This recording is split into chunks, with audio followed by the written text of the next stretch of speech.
Yeah, we're live. There's something orange next to it, which probably means something. And then let's see. So now you want me to make Information. Okay. Kim the co-host. Yeah, we're live. There's something orange next. Whoa, I just heard that through somebody's speakers. No, Is that because you? there's like a 15-second delay. Ah, okay. So now I've made you the. I'm a co-host. Yep. I'm no longer a host. Okay, good. So if I leave, it won't be a problem. I'm going to actually try to do 2 meetings at once. So use my son's Zoom. So last week we had someone in Italy, so we're kind of moving westward. We'll see. Yeah, we're moving westward. So Swati, it should be easier for you with a little less burdensome on the time difference. Yeah. Yeah, my co-author and I both did talks in Berkeley. And oh my God, that was a bit tough, you know, when it's 1 a.m. and people are still quizzing you about the magnitude or the Yeah, that sounds bad. Oh, in that situation, they wouldn't even do like a lunch talk instead? No, it was just their usual. I mean, it's not their fault, actually. Ben was really nice. He was like, if you want, we can do a lunch talk, but then usually the attendance falls. So it's like, it's okay, I'll manage. Yeah. Cool. Yeah, I did a conference in Japan. Yeah, and we were given talks at like 10 o'clock at night. Yeah, it's the same sort of thing. It's, man, that's my drinking time. That's really starting to cut in on my utility. So you think this is going to become a bit of a permanent feature, that people are going to have a few more sort of online talks instead of just the usual seminar? So I don't know what's going to happen once we, like, I think we'll go back to having in-person people here at the department, but I think George wants to keep the virtual seminar going ad infinitum. I mean, I won't say it again. I think there's advantages to it. So. He also wants me to teach all of his classes since they're virtual. So there are some opportunities for cost sharing the coursework.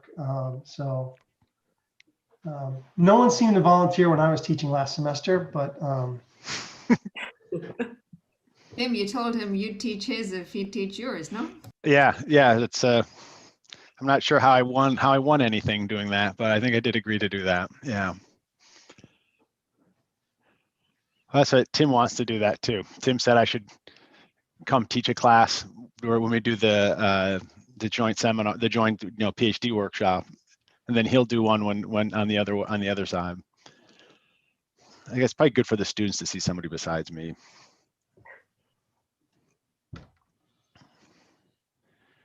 Good. So yes. Swati, are you teaching? I'm done last term, which was half in person and half virtually. Okay. Yeah, mine's I'm all virtual. And by the last 4 weeks, I think all the kids had got really scared. Everyone wanted to go home. Suddenly, everyone switched to online. It's like, yeah. Okay.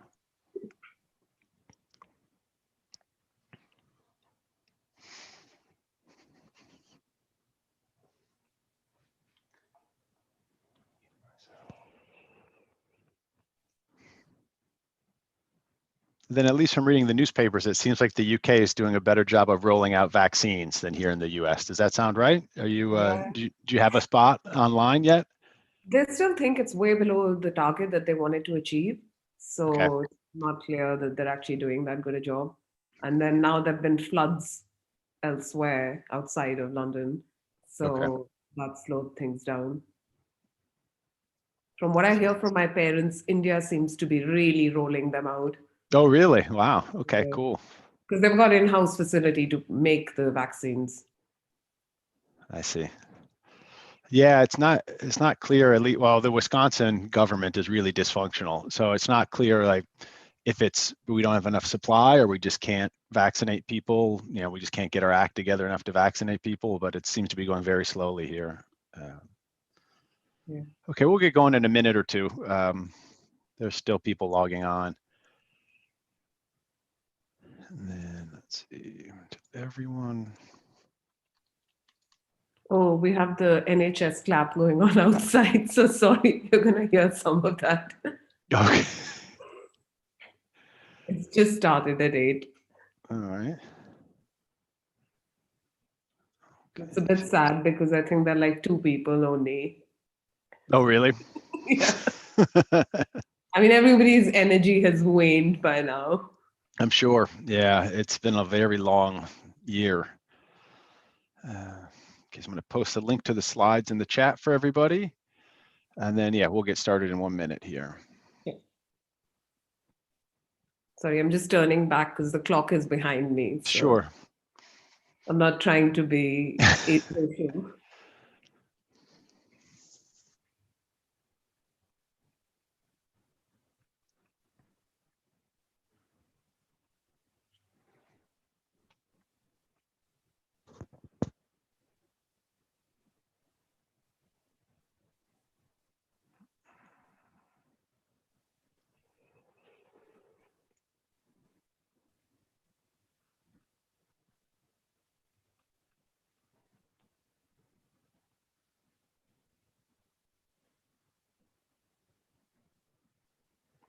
Okay, so let's get started. So welcome back, everybody. For those of you who are new, house rules for the seminar, or we treat this just like a normal seminar. So if you have a question, just go ahead and unmute yourself and break in like you would if we were all sitting together in a room. And then we'll have more time at the end of the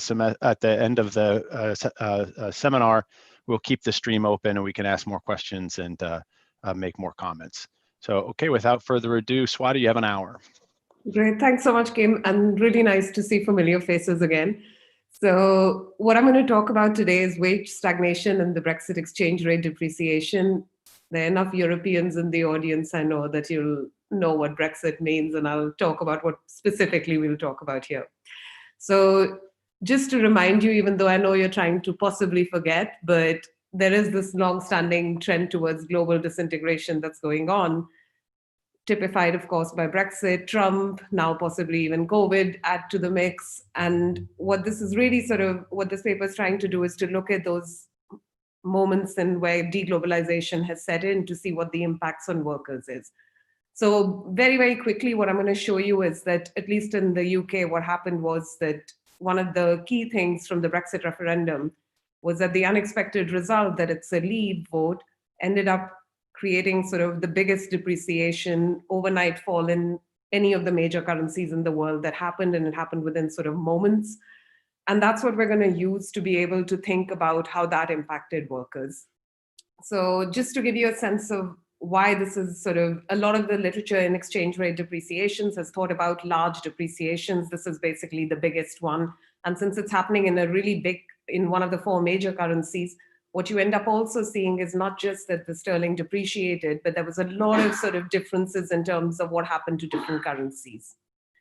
We're going to use that variation across currencies when the sterling depreciated to be able to think about how different industries, which have different exposures in terms of economic linkages to different countries, how they were differentially affected. And then we're going to try and trace out what the wage and labor market impacts were.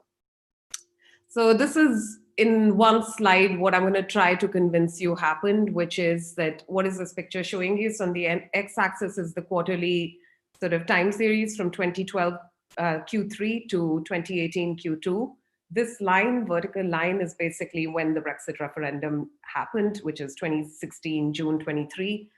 And this is the wage rate across 2 different types of sectors. And which sectors are we talking about? The black line is going to show you who the below median exposure industries are. These are ones that don't import very much in terms of intermediate imports from countries against whose the sterling really dipped.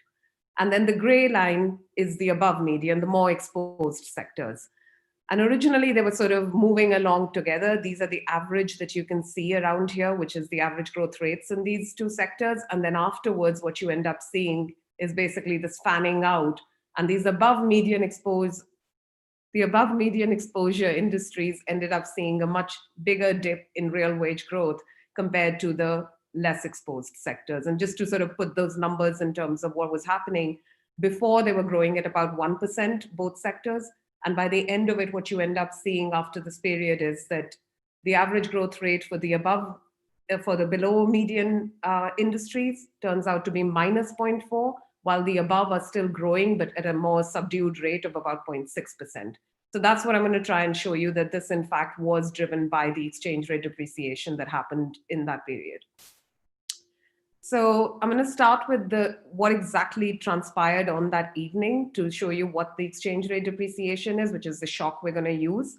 And then from there, I'm going to give you a little bit more in terms of sort of what the setup would be, which is the kind of elasticity we're trying to identify, and then show you the key results and open up to bigger discussion about how to interpret these numbers. So do please feel free to interrupt me. I'm just going to go through the related work slide in sort of very, very broad strokes, because as you can imagine, this is a huge literature. What we're going to do is look at the exchange rate, wages, and employment link, and along with what is happening, sort of how the exchange rate is manifesting itself in trade. And then this is, of course, related to a lot of the work that's happened both in the exchange rate literature and the trade literature about what labor market impacts are. What is sort of rare in this literature still is putting all three of those things together to be able to use the exchange rate variation. And largely that's been rare because of sort of the difficulty of getting sort of in more recent times of being able to get some kind of significant variation, which will then translate itself into labor market impacts. Another reason that's been sort of more muted of late is because much of the sort of data that we look at, we're really sort of typically thinking about manufacturing workers. That's where the big shocks have happened. While, of course, we know that in many developed countries, that's really not part of the full labor market story anymore, because many people are employed in services industries.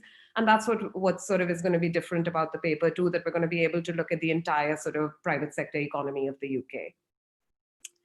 So this is broadly what happened that evening, which is 6 p.m. is where we're starting. We're both the sort of, I'm showing you the pound to dollar exchange rate and the pound to euro exchange rate. So the gray line here is the US dollar, the black line is the euro.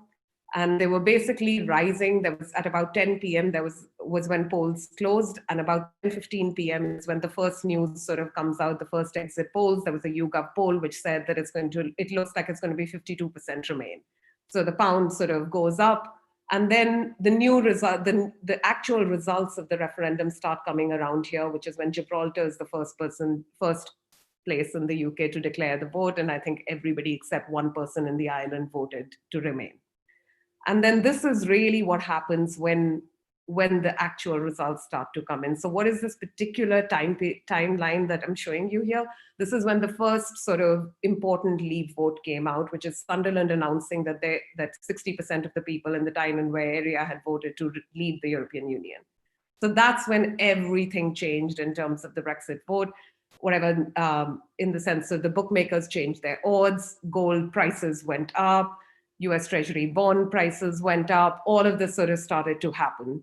And what you can see here, sort of the bloodbath sort of continues till a bit later, and you see this sort of really big drop compared to the US dollar, a little bit of a muted drop compared to the euro. So, and just to sort of give you a sense of magnitudes, this already is when the UK broke the exchange rate mechanism, which is Black Wednesday. This is a shock we're looking at, which is sort of much bigger than that, sort of bigger than the financial crisis shock that happened with the pound. So if you want to get more of a sense of sort of what was going on, what is the cross-country variation here, you see a much bigger drop compared to sort of what you might think would be less connected countries to the UK. So Japan, US being the primary ones here, that the pound really dips compared to the Japanese yen and the US dollar. You start to move around here and you start to see more European countries. You can see Polish zloty, of course. So those are the ones which really didn't quite move as much as the trades that happened here. So just, Swati, can we think about that think about the euro-dollar exchange rate? I've just pulled it up on my computer, that there's also an impact of Brexit on the euro-dollar exchange rate, and that's this gap. Yeah, so that is precisely this gap, which is that when the pound dipped, it dipped lots more here compared to this. So yes, the US dollar and the euro sort of transactions are also, exchange rate is also moving. The sterling did continue to stay much lower even till much afterwards. So this was fairly persistent. And even in terms of the sort of broad patterns, they'll continue to sort of stay that way. We're only going to use this particular 24-hour period for the depreciation. Is that the question? Or are you thinking more deeply about what this might mean about the exposure of different countries? Well, just, we've got, exchange rates, there's a triangle equality. So, if the sterling is moving in a certain way against the dollar and a certain way against the euro, that tells you what's going on with the euro dollar. And when I try to think about what might be determining that, it's okay, Brexit has an impact on the Eurozone, which is driving the US dollar euro exchange rate to have a certain movement. I want to bear that in mind when I think about this differential, that it sort of means that the Eurozone is more exposed to Brexit in a certain way, maybe, than the US. So I'm going to show you some, when we get to the discussion, I can show you some more on this in terms of how you might think about that exposure through, the usual things we'll think of, like trade, migration, FDI, so on and so forth. In as much as, for the stuff that I'm going to show you today, in as much as you believe that the right-hand side is really sort of a shock, an unexpected shock, I'm going to show you the labor market impacts of that, some of the trade impacts too. I'm going to try and sort of then later come to saying that, okay, what do you think went into this news? Was it the Brexit news, or was it just the financial trades that are changing somehow? Or did it have something to do with the economic linkages? And roughly the answer is, it looks like it is correlated with trade barriers to some degree between the UK and the European Union, but not very much else. There isn't, like, I can't really sort of tell you it's precisely FDI or precisely migration. It's kind of a combination of these things. So this is, I think, maybe a little bit what you were asking, which is that here's the exchange rate. Sort of, if we think of it in very, very simple terms, sort of the way the financial news literature thinks about it, then they would say that the exchange rate at the currency level is determined by some, here's the state of the world, here's the public's perception of the state of the world, and the change in the exchange rate that's happened in that very, very particular time window of that 24-hour period when we're seeing the exchange rate dip, that's what we're going to say is the Brexit shock, basically. And this is some sort of, the Brexit shock is causing all of these different kinds of currency variations that are happening. So can I ask a question about this too? About, the exchange rate is kind of like an asset and it's forward looking, and these guys maybe were building in policy responses, whether it's from the UK or from the EU. And so how much does this, even though it's like on impact that night, how much is that actually reflecting all the other stuff that's going to expectations about stuff that's going to happen out there in the future? You understand what I'm saying? Yeah.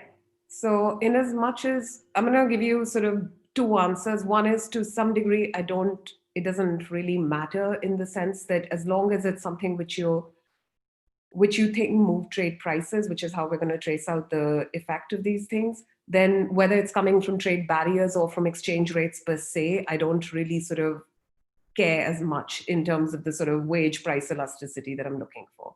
But the broader point that I sort of take from you is that this is really about sort of more broadly, that this is building in the information about the trade policies and the expectations of the trade policies that are going into the determining the exchange rate. And that's perfectly fine. I mean, and I would say that, yes, you should be totally fine with making that interpretation that this is the Brexit news about the trade exposure. But it's not just the trade exposure. It's also like the Bank of England started, I think, loosening, very quickly afterwards that, and then, the European Central Bank probably were thinking, so all this stuff is moving around. So it's kind of like, it's just not about, I mean, I take your point. It's kind of just, but it's like, it's really just about the exchange rate. I got a big move in the exchange rate. Why is it coming about? Is it like per se because of the trade barrier or everything else? I don't know. I mean, but it's really about, I get this sharp move in exchange rate and I can trace out how it's going to happen. But yeah. So just two things in response to that. That's totally fine. So just for a moment think of it as this is any exchange rate movement, and I'm going to try and see what the labor market impacts of that are. That's perfectly fine with me. The second sort of component of it that you're saying is that, look, once the exchange rate changed, it's not just the exchange rate that changed at that moment, but after that it set off these events and about these expectations and so on and so forth. It turns out actually we are going to stop very much at the point when the Bank of England, before the Bank of England announcement happens, before really any major market opens up, and which is about 4:30 p.m. is 7 a.m. the next morning is when the Bank of England's going to announce, and we're basically going to stop before that. So it's just that precise window, which hopefully is capturing the Brexit news. So in that sense, I mean, it's only going to be that short window. So every time I look at the right-hand side variable, I'm never going to use the full exchange rate series. It's just a matter of that 24-hour depreciation, which we're going to use. So this is not sort of trying to be a theoretical framework which tells you something new about the world. This is just to sort of put those things together so that we can get an estimating equation and then take it from there to saying eventually, how do we interpret this number? What does it mean? Which kind of elasticity is it?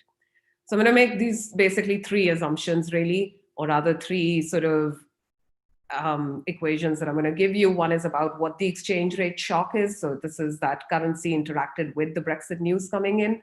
This is the part about what the labor market looks like. So we're going to just assume that firm production basically combines labor, intermediates, which could be domestic or imported.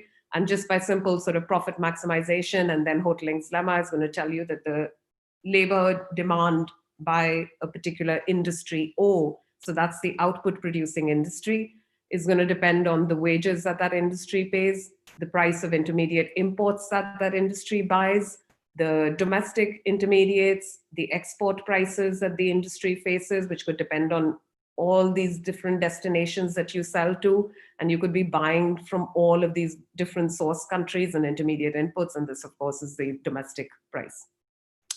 So then the third part of it is going to be that wages are set by market clearing of industry-specific labor. This is what's going to let me say that, okay, if there's some level of friction at the industry level, then it's a sensible thing to look at the industry level variation and be able to see whether some industries were more exposed or not, and what happened to workers in those industries versus other industries. So these are the three components going in, and that already would give us, just very simply, that the percentage change in wages is going to depend on some sort of intercept here.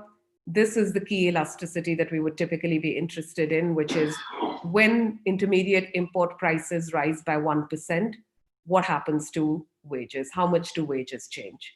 And the second part of it would come from the export side as well, that you're exposed to the exchange rate, not just through what you buy, but also through where you sell.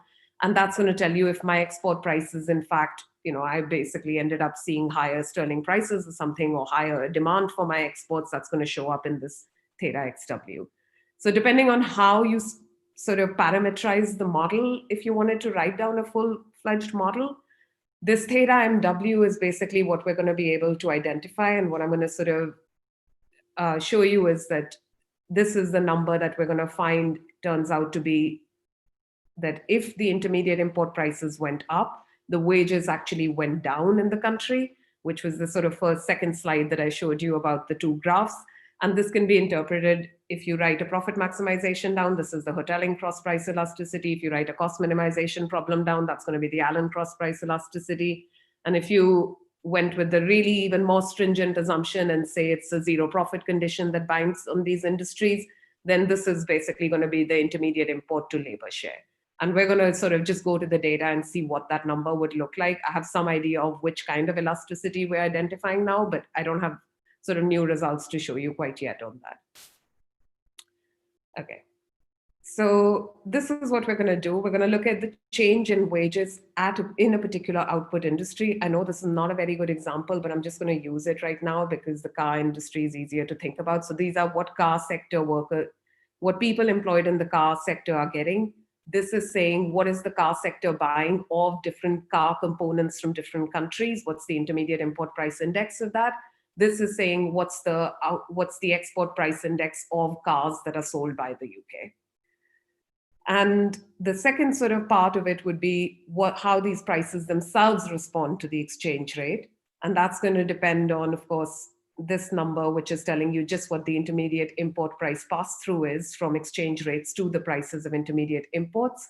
So how much does the UK how much does the UK buy of different car components? If it's 20% coming from China, 80% coming from the US, then I'm going to say it's 20% into the Chinese yuan depreciation plus 80% into the US dollar depreciation. So that's how this is going to be constructed. And that's what's written here. It's basically the trade weighted exchange rate depreciation.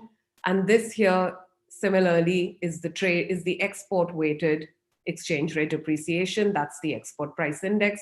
We're going to enter in both of these here because your export prices can be affected by both what you buy as well as what you sell.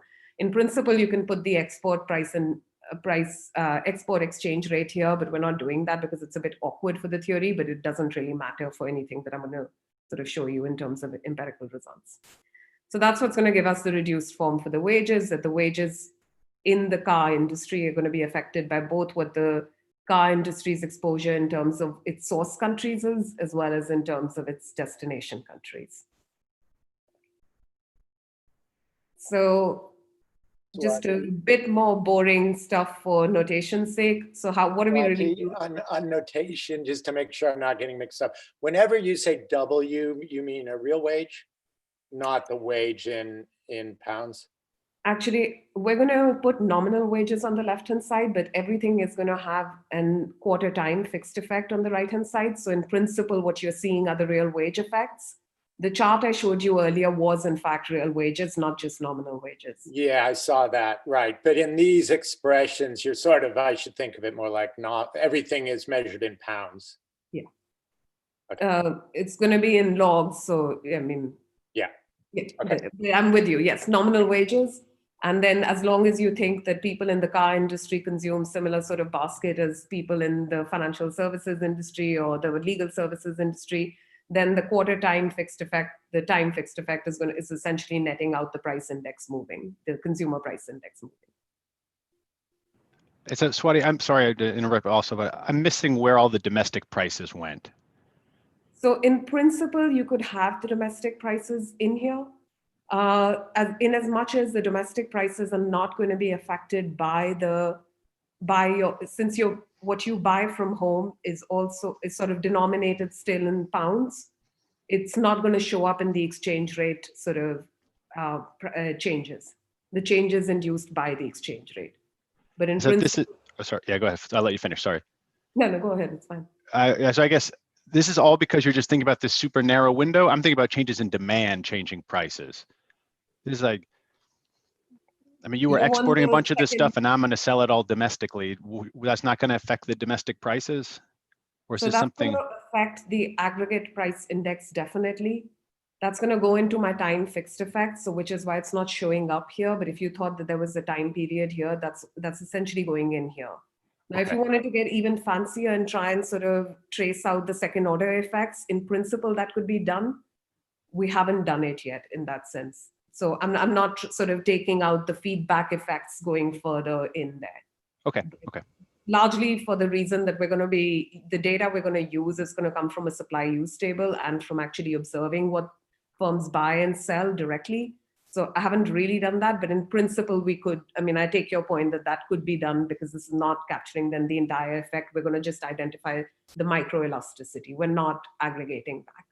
And then somewhere is something going to get taken care of that some of these firms might not, or some of these people might not be exporting a bunch of stuff, that they just may not have a lot of exposure to this. They do mostly sell domestically. I mean, is that going to be taken care of somewhere?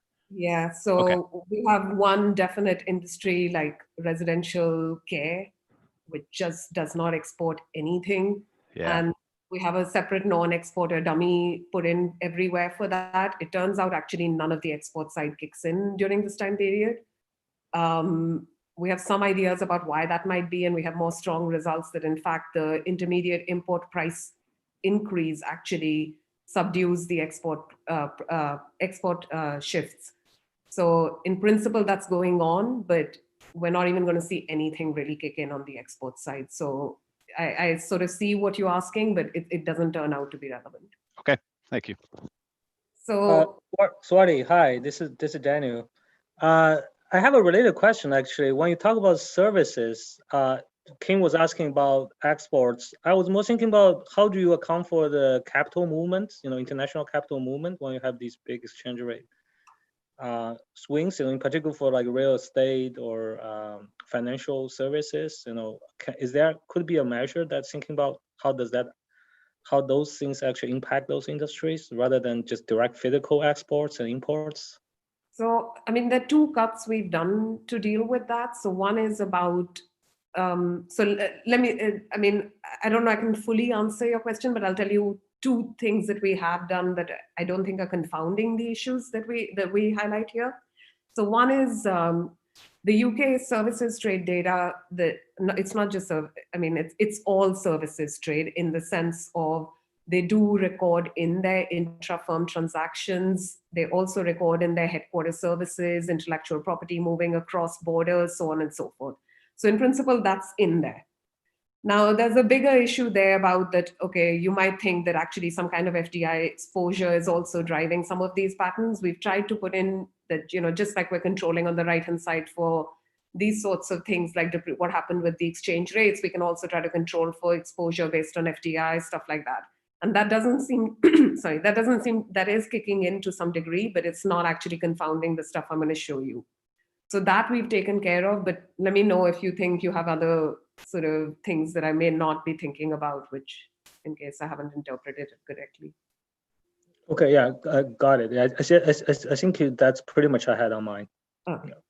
But if we get time, I'll show you some of those results that are a bit more new. So I don't quite have them as well woven in right now, but I can definitely come back to them. So here's what we're going to do. So this is how we're going to actually estimate the equation. What is the variation that we've got? We basically got the initial trade weighted depreciation for each industry, both on the intermediate import side as well as the export side.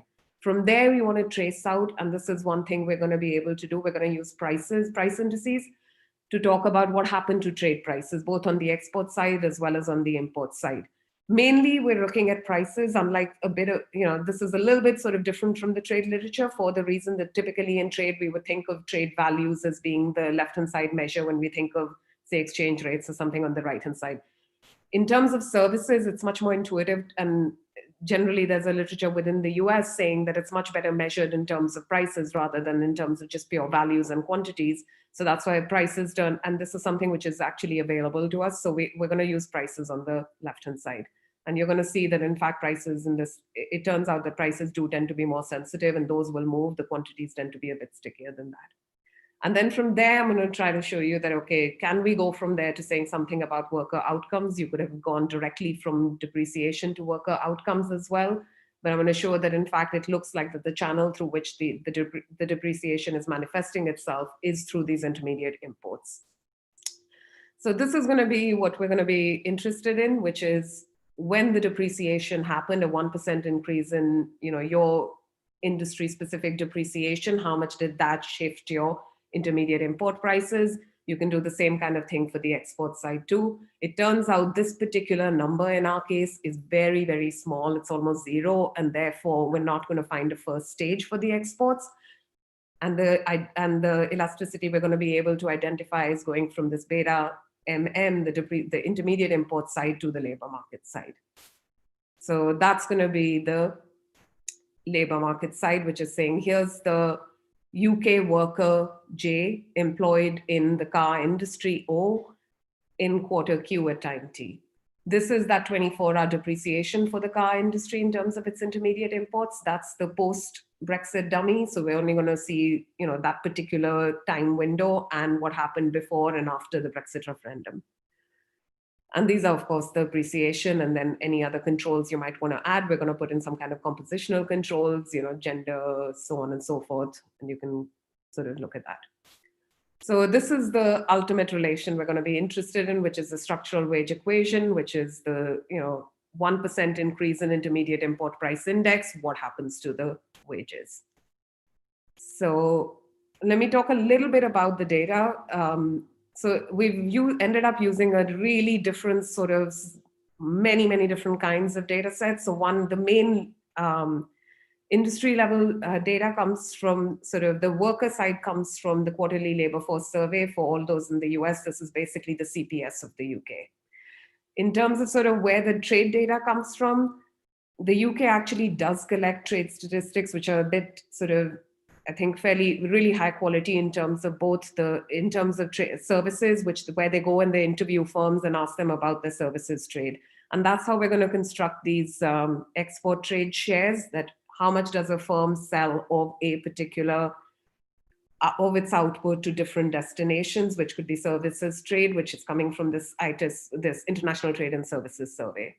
For goods trade, we're more constrained the way sort of most of the literature is in terms of the proportionality assumptions, that we know where stuff is coming from in terms of that particular car, how much are different cars coming from where, but we can't really assign it to particular industry in terms of sort of where precisely are those cars going in every industry.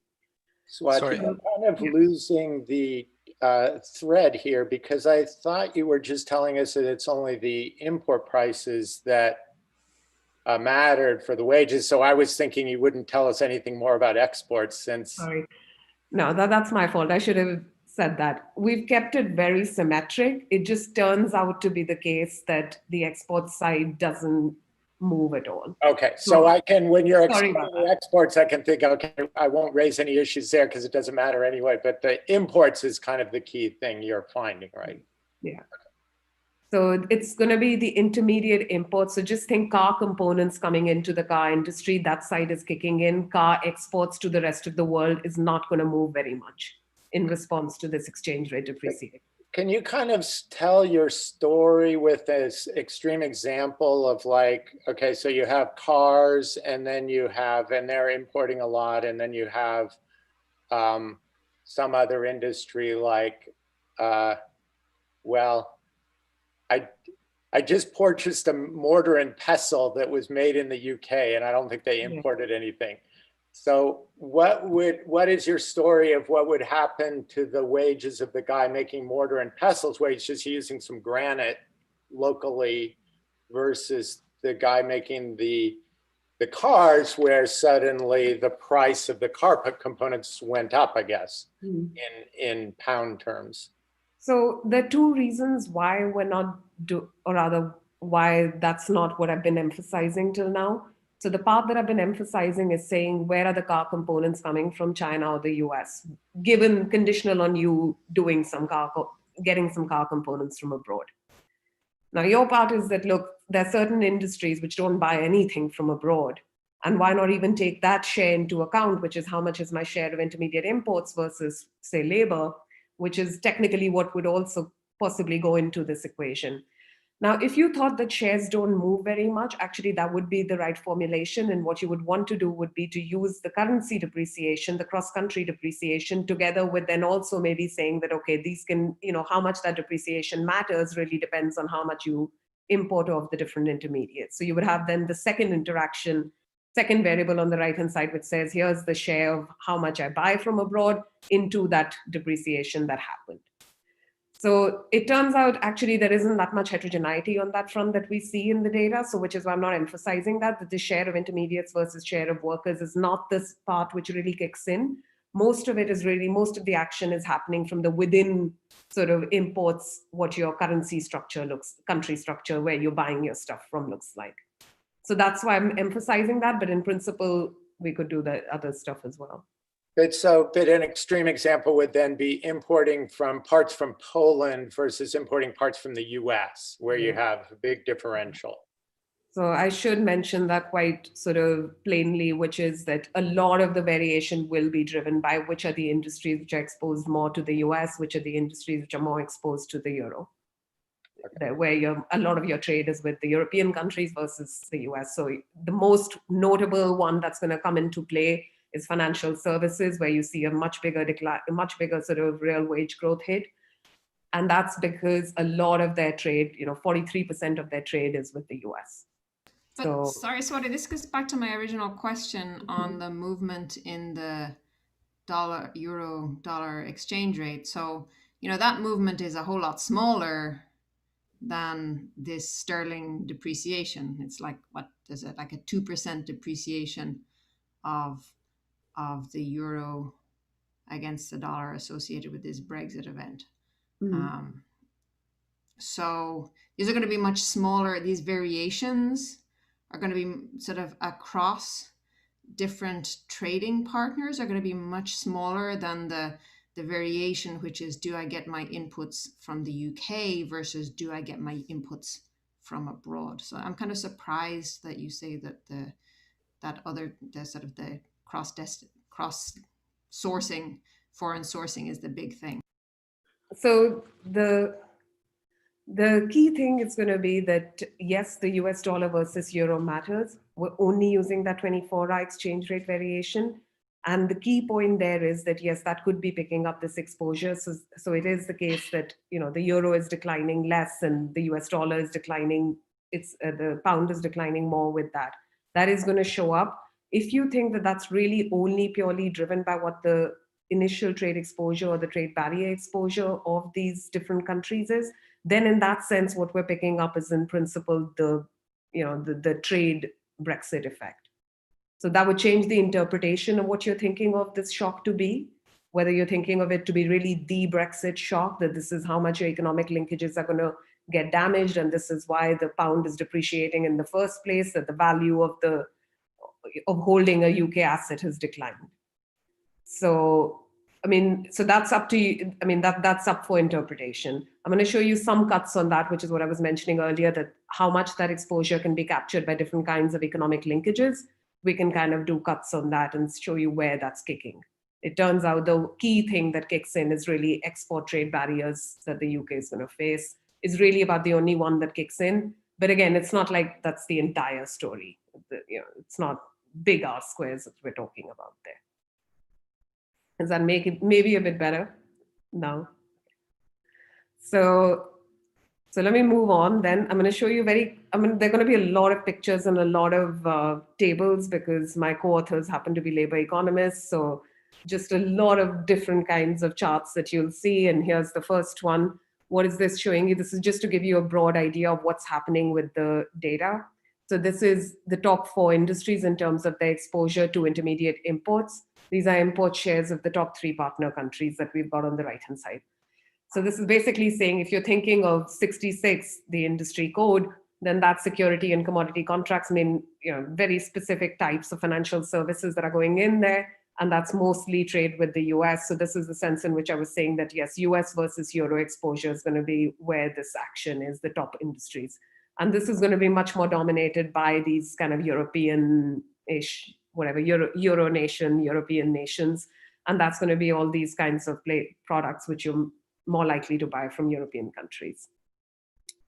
So the first chart is basically, this first table is basically showing you what the post to pre-referendum changes are, what happens to intermediate import prices in this time period, what happens to export prices, wages, and training of workers. So training is here measured as how much job-related education and training did you get job-related education and training. This is typically the biggest way in which in your adult life you're going to acquire skills. So what we've done here is cut the different industries, 85 different industries. We've cut them into 5 different categories. These are the really exposed ones to the intermediate import depreciation. These are the less exposed ones. So this is basically financial services. This is paper products. And what we see is that there's a different diff of about 4% higher increase in the intermediate imports that come into financial services as opposed to ones that go into paper products, largely because they're buying from the US while the paper products are buying from the European Union. If you look at export prices, you don't see a very clear pattern in terms of sort of what the differences are. I'm going to show you next the export appreciation as well. So just for 1 second, bear with me. Almost no action in terms of no real cross-industry variation here. If you look at wages, you see much lower wage growth in the financial services industry as opposed to the paper and paper products industry, even though before they were growing at almost the same pace.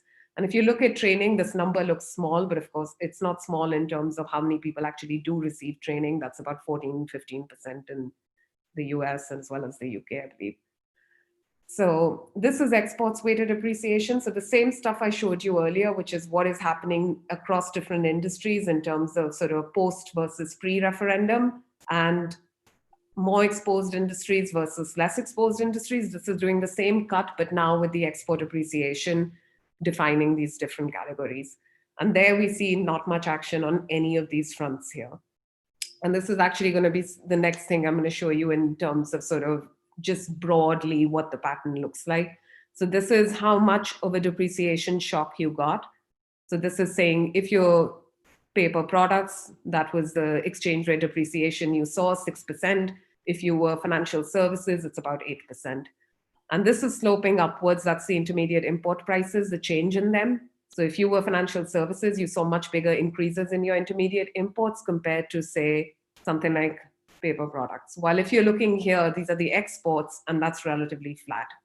The circles are basically showing you services industries. The triangles are showing you manufacturing industries. And this is the sort of, I'm going to beleaguer this point a little bit. Typically, when we're looking only at manufacturing workers, those are basically the size of the sectors that's being captured by how big the dot is. And the triangles clearly are much fewer and much smaller compared to the really big sort of bubbles that you can see, which are all services industries. And this is the sense in which sort of going to the industry data lets us think a little bit more about the service sector workers, as well as the fact that these imports and exports that they're doing are also typically in services.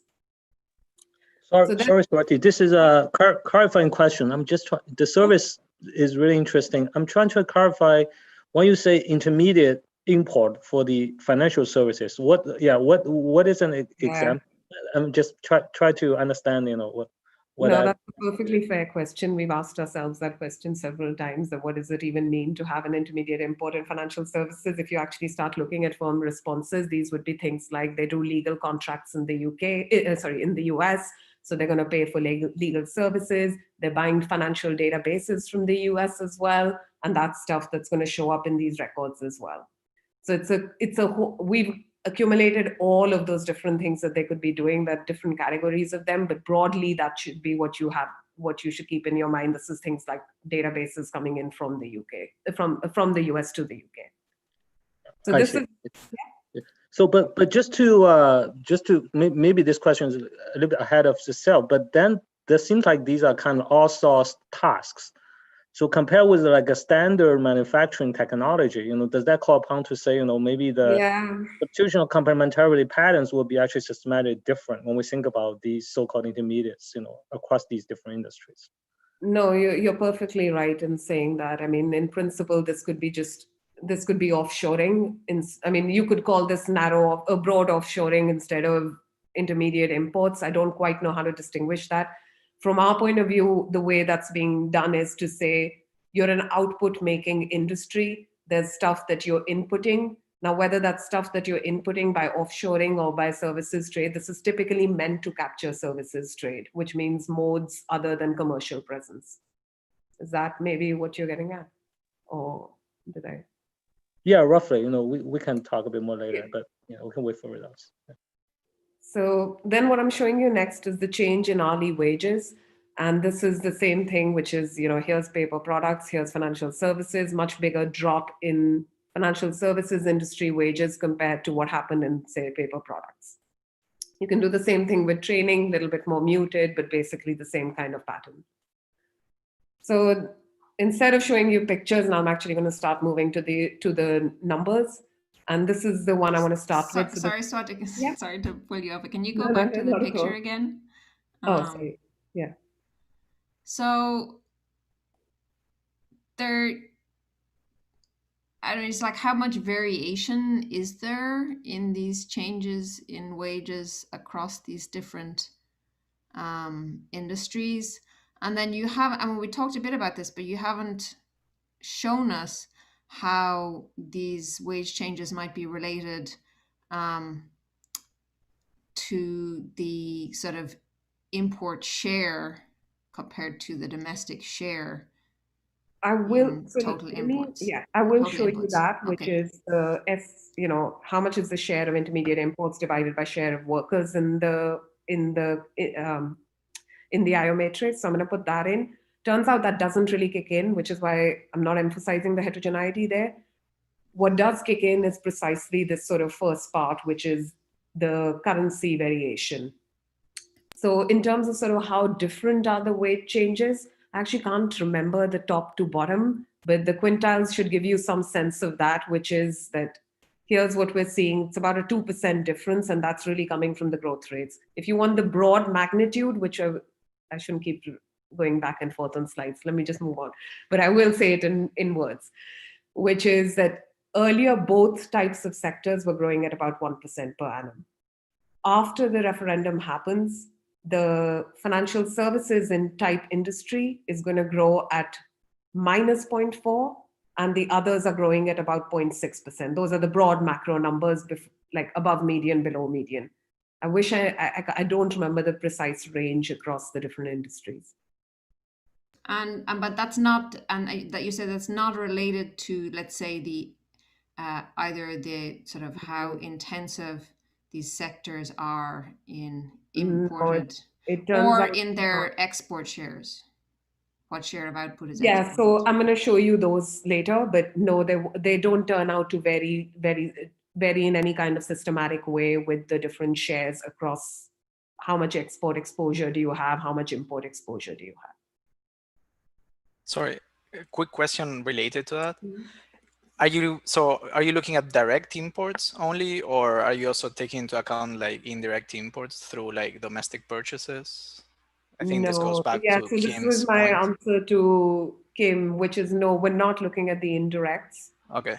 In principle, if we wanted to do an aggregation in terms of what the macro impact of this would be through sort of iterating on the supply use mix. Yeah, we could do. We haven't done it yet. This is just the supply use side, mainly because of the nature of the survey that we're using, which is going and asking firms their services imports and their services exports. Thank you. Sorry to keep jumping in on this.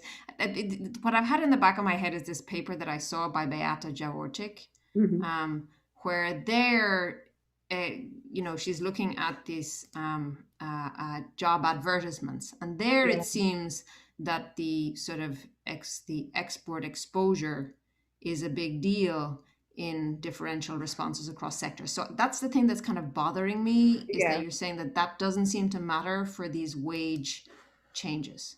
So okay, let me clarify. So one is that I'm not saying that it doesn't matter in the sense of it won't kick in at all. I will show you one equation where it will kick in, but it won't confound any of the things that I'm showing you. The second thing is, yes, we actually shared our data with Beata, so I'm aware of the paper. That's about vacancies being posted. So that's not representative of the UK economy. This is actually the entire UK economy. So so I would take this as the truth in that sense of what is happening. But of course, if you wanted to get in more micro cuts of like where the variation is, then you would probably want to go to that sort of data. But I'm going to show you some of the stuff which is going to kick in. Okay. So let me move on, which is to say that I'm going to look at, so this is going to show you first what is happening on the first stage, which is that the exchange rates changed on the right-hand side, and the intermediate import prices, how did those react? So with a 1% higher increase in the depreciation that you ended up facing in the financial services industries, you're basically going to see a 0.4% increase in your intermediate import price index. If you look on the export prices, this is what I was saying. In principle, it looks like actually we've got newer results because they've updated some of the price series. And there, this is kicking in, which is that the export prices are going up as a result of the intermediate import depreciation, but you're not seeing any kind of sort of, offsetting effect in terms of that, oh, now suddenly British stuff is cheaper, so people are going to buy a lot more of it. That doesn't seem to be really kicking in. We've done things on the value, quantity, sort of every cut, and it doesn't seem to be kicking in very much at all. And this is the sense in which what Beata might be finding is also consistent, because the export side is not kicking in, probably because of this anticipation of the export barriers, in the future, or export sector exposure. So I want to move to the next part, but before I can do that, what I wanted to show you was that, you have to be careful when you use that data to be able to say that that really is the right pass-through, that 40% is the pass-through roughly. For the reason that if you look at, there's some pre-trends in the data. So this is now showing you the intermediate import price index across the more exposed versus the less exposed industries. So yes, there's a fanning out after the referendum, But there are two periods here which are a bit contaminated. One is when US quantitative easing ends, ECB quantitative easing begins. That ends up changing the euro-dollar exchange rate again. And then there's the second part, which is coming from the fact that, you know, the Brexit referendum didn't happen overnight. In some sense, there was an announcement about it, and we can try and check out those announcement periods as well. And the moment you do that is basically where you're going to see that the pass-through, in fact, increases to some degree across these different samples. You can put interactions, you can chuck those contaminated periods out. So either way you cut it, that's basically what we're going to find is that the pass-through is somewhere between 40% to 60% if you think of those pre-trends being contaminated in certain periods. Then what I'm going to turn to next is first show you just what's happening with workers' wages and training and different kinds of margins of labor adjustment and the exchange rate depreciation that happened. And then I'm going to put those two things together, which is to say, is there a structural relationship we can try and uncover about when there's a 1% increase in intermediate import prices, how does that impact workers domestically? So what this is doing is this is showing you the wages on the full sample of people, and then for these restricted samples where they're contaminated pre-trends, there's no contamination in the pre-trends in terms of the wages at all. They're basically just really moving along very, very similarly. And this is now showing you if there's a 1% increase in the intermediate import weighted depreciation that you faced in the financial services industry, you're going to see a 0.18% reduction in the growth rate that you end up with. And this is, of course, controlling for all these industry dummies and time dummies. So in that sense, that's kind of getting back to what Sam and someone else asked me, that is it nominal wages, is it real wages? So the price index, the consumer price index is basically getting subsumed here. So in that sense, it's real wages. Okay. So the next part is now putting those two things together, the reduced form of wages on depreciation, reduced form of trade prices on depreciation to try and get a structural IV result. And what is this saying? This is saying if your intermediate import price index went up by 1% more in the financial services industry, what you would see there would be that the wage growth in that industry dropped by about 0.45%. And this number stays roughly the same. When we put in the export prices, of course, the F-stat here falls because there is really no first stage in the exports. And which is why I was saying that I'm not going to be able to give you any kind of, you know, structural elasticity about what happens when your exports increase to what happens to workers domestically. The part we can give you is this, which is there's a 1% increase in intermediate import prices, what happens to workers? And I'm going to later show you what this means in terms of the microelasticity that's being estimated. Okay. So you can do the same kind of thing for training and broadly the same kind of result, which is that training dropped as well. So it's not just that firms were reacting in terms of how much they were paying workers, but also in terms of sort of the skill accumulation that's happening on a day-to-day basis. And this is now saying, okay, you don't need to just look at wages and training. You can look at all sorts of different margins of adjustment on the labor market side. And this is wages of all workers, not just full-time hourly workers who we had before, but everybody in the economy. And this is even more sort of responsive to the intermediate import prices. If you look at overtime margin, that's one thing that kicks in, which isn't very different from what happened in the US too, when people have documented. The Kampa-Goldberg papers typically do also find that manufacturing workers see a reduction in their overtime pay when there's an exchange rate movement. In terms of sort of, is the way we set up the problem a sensible way of thinking? And from here, what you can see is it does seem to be a sensible way of thinking, because there seems to be some friction at the industry level that workers in a particular industry are taking a hit, and there isn't some kind of big inflow and outflow or employment growth happening. It's not as though the employment margin is really adjusting. It's actually the wage and the training, overtime hours. These are the margins that seem to be adjusting to the depreciation. So I'm going to do a couple of now heterogeneity cuts, and then want to just compare what we have with the offshoring literature more generally, and then say what does the sort of microelasticity mean. So this is now breaking the workers into graduates and non-graduates. And this is saying that the graduates basically were the ones who saw much bigger reductions. And in that sense, they're the ones who, when there's an increase in intermediate import prices, yes, the person employed in financial services typically will be a graduate, and they're the ones who are really sort of suffering compared to, say, less skilled workers. The next part is now the offshoring study. So we can try and compare the numbers that we find with what most other people have done. And the closest we could get to really sort of map what we're doing with more recent work is the Hummels et al. Paper with the Danish matched employer-employee data. Now, that's of course only in manufacturing, but it's still instructive to see what the numbers look like for them versus us. We find bigger elasticities, particularly for the graduates, and that's not very surprising because one, this is the entire economy. Two, this is the UK, massively sort of engaged in all sorts of services trade, as well as sort of trade more generally. And the non-graduates in our case don't seem to have very big effects at all. Theirs are negative, but of course that's the China shock. In our case, this is a very different kind of shock, mostly driven by developed country trade, not really sort of what happens to China or India. And graduate, non-graduate numbers though look fairly similar to what they find as well. So the next part what I'm going to show you is to say that, okay, if you were thinking of some kind of, say, cost minimization type framework, then what you're really identifying, the number that I showed you earlier, which goes somewhere between 0.3, if you want to look at the entire range across all of the different robustness checks that we can do, this is roughly the range that we find, that a 1% increase in intermediate import prices reduces wages by about 0.25% to 0.45%.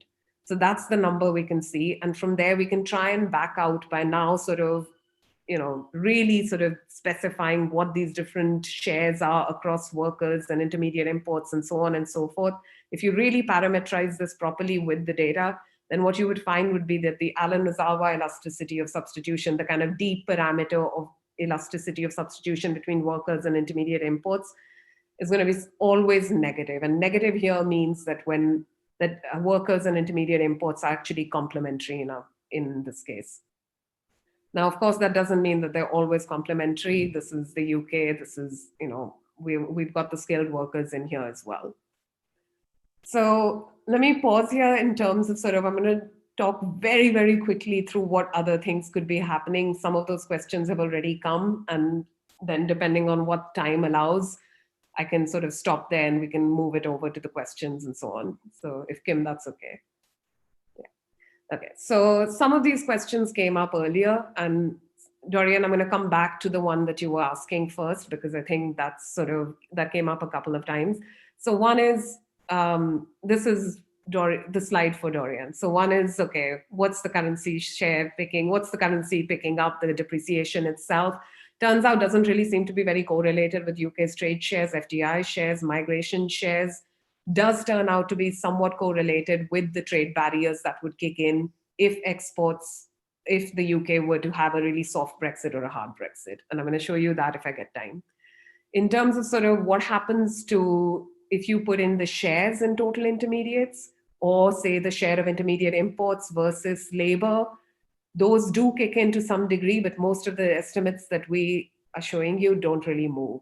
If you put in this, which is the heterogeneity, that it happens to be the case that the car industry buys a lot from abroad, while say, I can't come up with a good example, okay? The residential care doesn't buy anything from abroad. So then this is the ratio of intermediate costs to labor costs for the car industry versus the residential services industry, and that turns out to actually be statistically insignificant in our case, and it doesn't move the estimate very much at all, basically 0.001%.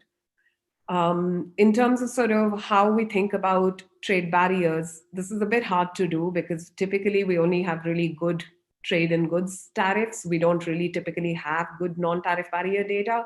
So what we're going to use for the services side are these services trade restrictiveness indices. It's actually not really in progress. We don't have the release from the ONS, but I can tell you what the answer looks like, which is that some of this kicks in, which is the goods tariffs are kicking in terms of that does have a negative impact on wages. It doesn't confound what we're finding.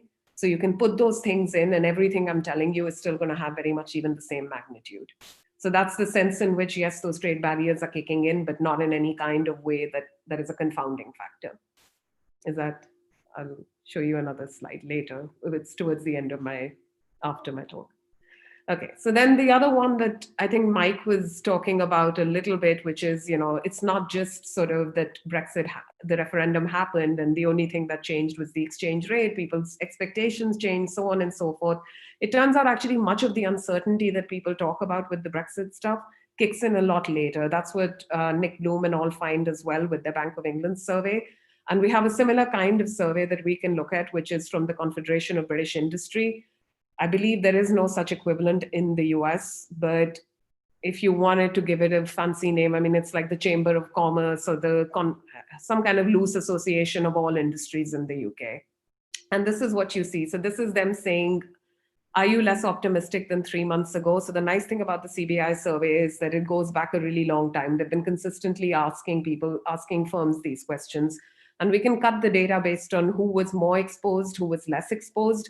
And this is what you find. They're basically moving along together. There's, yes, a very sharp peak that happens here, but there isn't any kind of real sort of systematic difference between what happened in the high intermediate import exposed industries versus the ones that were less exposed. So in that sense, again, it's not a confounding factor. Of course, that sort of thing is playing a role. We're also stopping it around here, which is 2018 Q2. We can extend it in principle. But at this point, there is some pickup in uncertainty that happened about the referendum because the Conservative government met, they had the Salzburg summit and things weren't going that well and so on and so forth. So some level of uncertainty kick happened there. And then finally, we can think about all sorts of other things like currency of invoicing, so on and so forth. I won't bore you since some of these questions didn't come up, but let me sort of move more directly to things that sort of try and conclude, which is just a minute away. So broadly, what I wanted to show you was that when the Brexit referendum happened, the first sort of almost immediate impact of that was this really unexpected depreciation of sterling, so one of the biggest depreciations ever in the world. And that then had an immediate impact in terms of what happened to prices that businesses faced. The cost shock from the intermediate import sides really kicked in. There wasn't an offsetting revenue effect. And as a result of that, what we see is that wages and training fell for workers that were in these exposed industries. And if you were to calibrate this to basically textbook theory, you would find that there is in fact production complementarity between workers and intermediate imports, a little bit different from what some of the papers find, which is emphasizing the sort of negative impacts on workers. This, of course, is a much broader set of workers. And if there's a particular number you can take back, that's basically saying a 1% increase in intermediate import prices lowers wages by somewhere between 0.2 to 0.4%. In fact, if anything, our numbers are slightly, maybe a little bit bigger now. So I'll stop here and leave you with the picture that I started with, which is to say, yes, originally these industries were growing together. And then there's this fanning out, which is much bigger than what you saw before. So that's the different diff with which I started. Okay, great. So now we'll just leave the stream open for people to make comments or ask questions. If you have something, you can just jump in, or you can raise your hand if you like, and we can go that way as well. Swati, I have a question, which is kind of, I kept having to remind myself that your paper really isn't about Brexit. It's just about using this exchange rate shock that was caused by it. But then it does mean, though, that it is a little bit like maybe what Mike Wall was saying, but it is a little different because it's associated with this vision of the future that's kind of muddied. And you mentioned that in terms of maybe that's why the exports weren't really going up much, because it's kind of like, oh yeah, we have this great period, and then it's going to be all hell's going to break loose once the actual Brexit occurs. So yes, that seemed like if you contrasted that with maybe a textbook case, which would be like some wacky central banker came in and just doubled the number of the currency of the UK, and that would also create a depreciation, but it wouldn't have created anything weird about looking into the future. Yeah, so it does seem like it kind of matters for the interpretation of these. Yeah, no, it definitely matters for the interpretation, and which is why we're trying to do these cuts in terms of what the depreciation itself is picking up. So if you thought the depreciation itself was picking up some kind of economic linkages, then in principle, you would think of export shares, import shares, you would think of inward FDI, you would think of outward FDI with those countries. So we can do this at the country level, that how exposed is the UK to these different countries across the kinds of things that we think create economic linkages across countries. Doesn't really kick in any big way, except to some degree. And if you go further, then what you can try and think about is that, is it really sort of coming from the fact that this is to do with future trade barriers, this is to do with future FDI possibilities, so on and so forth. And this is what the next sort of graphs that I didn't, whatever tables that I didn't show earlier are. So this is now saying, okay, keep whatever I was showing you earlier, keep that intact, add to it different things which we think could be confounding, whether this is an exchange rate depreciation or whether you want to take a Brexit interpretation of it. How do you want to go with that? So this is now saying, okay, EU migrant shares we can look at. Kick in to some degree, but not in ways that's actually changing any of the main results that I was showing you. Then you can do more. I'm going to bore you a little bit, but I'll show you very quickly what those different cuts could be. These are trade barriers. So this is a little bit getting at what Dorian was also referring to. So again, keep everything that I showed you intact. That's the top stuff. Now start adding in tariff exposure across these different industries. You can think of, situations where there would be MFN tariffs that kicked in. You can think of situations where the UK services industries would start to face the same kinds of services trade barriers that the US faces with the EU, so on and so forth. We can keep sort of supplementing these things further and further and show you some of those cuts.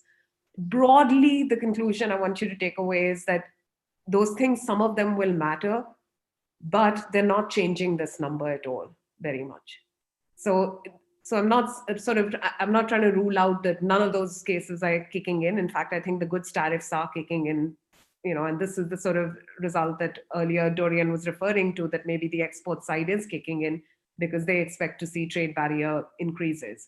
But it just so happens that the same industries are also facing these, that it's not all because of the tariffs. It's really happening also because of the exchange rates. Yeah, thanks. Okay, there are more, we can do, but broadly, that's the picture we were trying to capture. So these are the FDI shares, which I think Daniel was at some point asking about.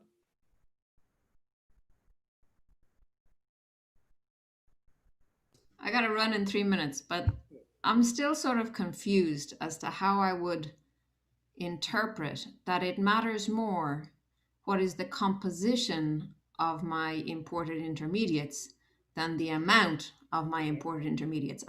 As I say, the depreciation of sterling against, the euro or the dollar is much bigger than this, 2% depreciation of the euro against the dollar associated with this thing. I just have a hard time, what is the model where this is the thing that's going to matter? Yeah, no, I'm totally happy with what you're thinking, which is that, look, what matters is that from the point of view of the UK firm, the dollar really tanks. And yes, the euro tanks as well, but, the pound tanks against the dollar, but less so against the euro. And you're saying that, look, that shock itself that happened, even with the euro, is actually quite big. So that is true. It's much bigger than the move. It's a 2% depreciation. It's actually less than a 2% depreciation. It goes from 111 to 113, or the other way around. I don't remember. So the euro against the dollar, it's really not a big movement. Yes. So if you go from the top to the bottom, this is like 11% versus 6%. So it's roughly like, you're almost doubling it when you're going from the bottom end to the top end for the countries that matter, the 23 countries that I showed you. That we have more countries in there as well. So that was actually the one amazing thing which happened with this referendum, which typically doesn't happen with any kind of just any exchange rate appreciation, is that even small trades moved, like even small currencies moved. So that's why we do have a lot of currency variation. In terms of sort of the other point which you're referring to, this is that, which is saying you can look at how much, roughly, I think this is what you were also asking about, but tell me if that's not where this is going. So this is saying, okay, how much do I actually import of stuff so that any sort of don't even worry about the cross-country variation. Just tell me how much changed. So that's what would get picked up in these sorts of things here. And when we do that, those don't kick in. It seems like the cross-country variation really does kick in a much bigger way. So And we